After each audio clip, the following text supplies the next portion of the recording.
তুরস্কের ট্রাবজনস্পর স্টেডিয়ামের গ্যালারি তখন কানায় কানায় পরিপূর্ণ। মিশরীয় রাজা মোহাম্মদ সালার আনুষ্ঠানিক চুক্তি স্বাক্ষর অনুষ্ঠানে ঢল নামের সমর্থকদের। রাতের আকাশে রঙিন আলোয় বরণ করে নেওয়া হয় 34 বছর বয়সী এ ফুটবলারকে। ইউরোপ ছেড়ে ইস্তাম্বুলে পৌঁছানোর পরই টের পেয়েছিলেন সমর্থকদের ভালোবাসা। এবার তা নিজের চোখে দেখলেন মিশরীয় রাজা।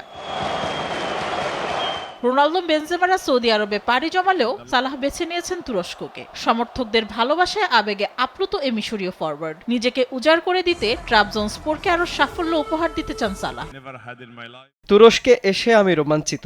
এত ভালোবাসা পাবো তা স্বপ্নেও কল্পনা করিনি। গত কয়েকদিন আমার জীবনে যে অভিজ্ঞতা হয়েছে তা আগে কখনো হয়নি। এমন অভ্যর্থনা আশা করিনি। আমি এখানে জিততে এসেছি। আমি ক্লাবের হয়ে সাফল্য পেতে চাই, শিরোপা জিততে চাই, কারণ আপনারা আমাকে অনেক ভালোবাসা দিয়েছেন এবং এর জন্য আমি সত্যি কৃতজ্ঞ। লিভারপুলের সঙ্গে চুক্তির মেয়াদ ছিল আরো 1 বছর। তবে রাজার মতোই থাকতে চেয়েছিলেন সালাহ, বোঝা হয়ে নয়। তাই তো ফ্রি এজেন্ট হিসেবে যোগ দেন তুরস্কের লিগের 7 বারের চ্যাম্পিয়নদের ডেরায়।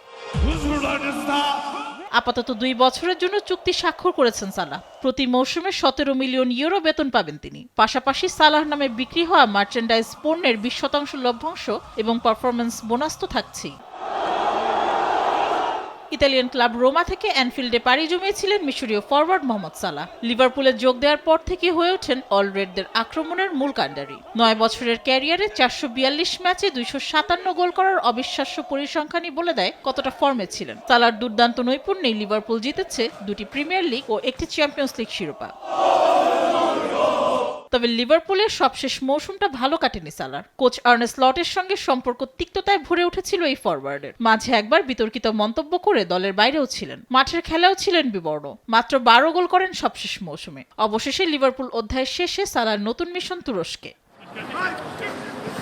2021-22 মৌসুমে শেষবার লিগ শিরোপার স্বাদ পেয়েছিল ট্রাবজনস্পর। গত মৌসুমে দিনে শেষ করা দলটি এবার সালাহর কাঁধে ভর করে আবারও লিগ সেরা হওয়ার স্বপ্ন বুনছে। মেহজাবিন হোসেন, স্পোর্টস ডেস্ক, দেশ টিভি।